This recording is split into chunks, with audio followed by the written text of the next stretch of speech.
Hi again, I am Chris Colley, and thanks for joining me on my multiple myeloma journey. As of the time of this recording, it is day 31 of treatment and day 20 of chemotherapy. I'm recording this shortly before midnight on June 19, 2024, Juneteenth, the 169th anniversary of the end of slavery in the United States. To show how far we still have to go, Juneteenth was only recognized as a federal holiday on June 17, 2021. Oppression is a part of everyday life still in this country, and I wish we would find ways to stop that oppression and turn this country into the true land of opportunity it is claimed to be.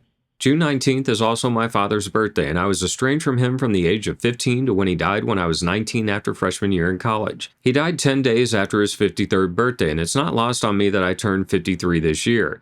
Darzalex is providing me the chance to outlive my father, but I'm still waiting results to see how well I'm doing. On June 20th, 2024, I'll have a blood transfusion. My hemoglobin is extremely low, and I've been told I'll feel much better almost immediately after getting the transfusion. I'm mainly just a bit weak due to anemia, but I'm looking forward to that changing. Other than that weakness, I still feel fine, and I'm looking forward to completing round 1 of my treatment on Friday. This video is called Like I Was Dropped Off at the Morgue. This will chronicle my stay in the hospital after I was downgraded to a regular room from the ICU. My stay was beyond unpleasant and much longer than I expected, often due to bureaucracy and insurance issues. Ultimately, these issues led me to Dr. Henry Igid, my ride or die guy, so it's easier to put all of it into a better perspective now. It wasn't then, and I struggled and kicked and screamed a lot trying to get out of the hospital ASAP. There will be unflattering things said about people in this video, and where I know their names, they will be said. I'll also be giving kudos to all I remember who made my stay better when everyone knew all I wanted to do was go home. Some of my stay is fuzzy, and I don't remember the names of everyone who helped manage my care. For some, that's probably a good thing. I'm going to tell this story day by day, starting with entering my room around 8:30 p.m. on Friday, May 10, 2024, and ending with my discharge on Tuesday, May 21st. Buckle up. This is going to be a rough one with more graphic content about what happened with me during my stay.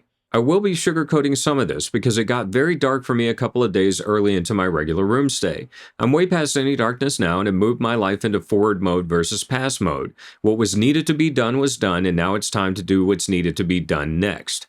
Beat this. Coming out of the ICU, I had no idea what to expect. In the ICU, there is nearly constant attention, where you just kind of wish you'd be left alone more often than being taken care of. And so when I came downstairs, I had no idea how any of the systems worked. Up in the ICU, there's a call button. If you have a problem, you just press the call button. I had an issue where I kept pressing the call button accidentally. They came in, I told them I did that by accident, and they weren't bothered by it. It's not a big deal. The IV fluid machine is sensitive. If it senses an air bubble in the line, it will stop, and it will sound an alarm. And that alarm was a big portion of my Friday night down in my regular room after I moved down to it. Around 8:30 p.m., somebody comes and says, "Your room is ready." And I'm pretty excited at this point, even though I've just had the event where I almost bled out. But I'm ready to get downstairs, and I'm ready to take a shower. I cannot wait to take a shower. I have not taken a shower since Wednesday, before I went to the UMC Quick Care. And it's Friday night at 8:30 p.m. And I am feeling nasty. Nasty. And I just want to take a shower. So they come and get me from the ICU, and they wheel me down to a room. Kara's with me, and she walks down with them as they're taking me to the room. And the CNA is a woman named Jonah, who is nice enough, friendly, but she doesn't tell me anything. They wheel me into the new room, and there's a bed there. It's got nothing on it, and it somehow manages to be a different kind of uncomfortable than the ICU bed. But it feels like it might ultimately be a little bit more comfortable over time, even though the ICU bed had a lot more cushioning on it. But it was a different kind of uncomfortable. But I just wanted to take a shower and sleep, because I had not slept since I woke up on Wednesday morning, other than an hour here or an hour there. I was exhausted because the bed in the ICU was so uncomfortable. And because everybody was poking and prodding me every hour on the hour, if not more often than that. So all I wanted to do was take a shower and sleep. Kara's with me, waiting for me to take a shower. And they pull me into the room at around 8:30 p.m.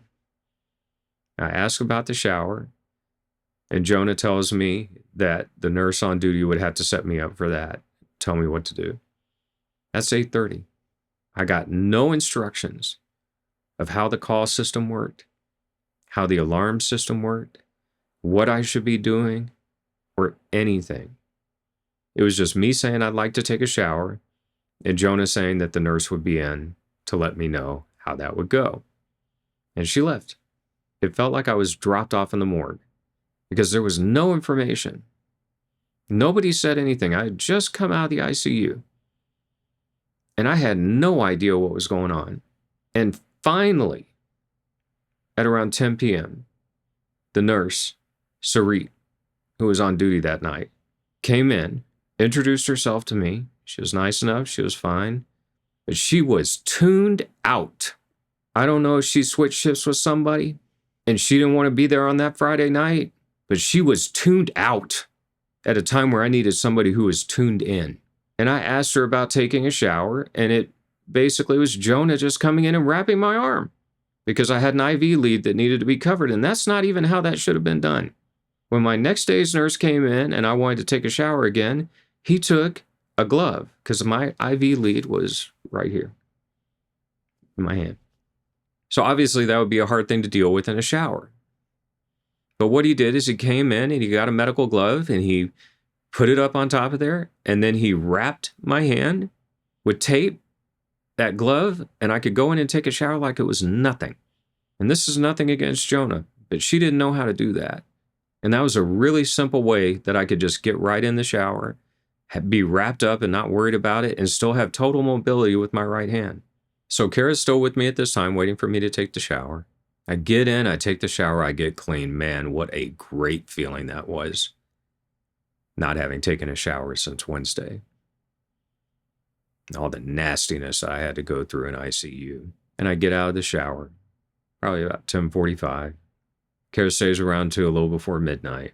And I tell her, maybe you should go home and get some rest. It's been a long day. And hopefully I'll be fine. I just want to sleep anyway. She agrees, she leaves about midnight, and I am out. I fall completely dead asleep. That room is so quiet. There is nothing going on. I just wanted to sleep, and I have my headphones with music on. Occasionally they would come in and do blood work. I don't know how often it was. I was still wearing a heart monitor at this time. But I fell out. 4 hours straight. Fell out. One of the most unpleasant things that I had to go through in the hospital was getting heparin shots in my stomach, blood thinner. And the reason they gave me that shot once a day was to keep my blood from clotting if I wasn't moving around. And let's just say because I had no kidney function and all the stuff that was going on inside my body, those heparin shots, sorry to be graphic, made my mouth taste like what shit smells like. It was thoroughly unpleasant. And on day 5, I found out that I didn't actually have to take those shots if I was moving around, and I stopped them. And that feeling went away eventually. That was a thoroughly unpleasant thing. It gave me horrible headaches. And that taste in my mouth that was unbearable. Unbearable. I said I would get a walker. I'd do whatever it took to not ever have to take another one of those heparin shots again in my stomach, because it was apparently going right into my bowels and then feeding right back up into my mouth. And that is just not a pleasant feeling at all. 0 of 5 stars. I would not recommend it. So at around 4 o'clock in the morning, my machine alarm went off for my fluids. I just come from the ICU. I have no idea what the protocol is because nobody told me a damn thing. I had literally no idea what to do in this situation. None.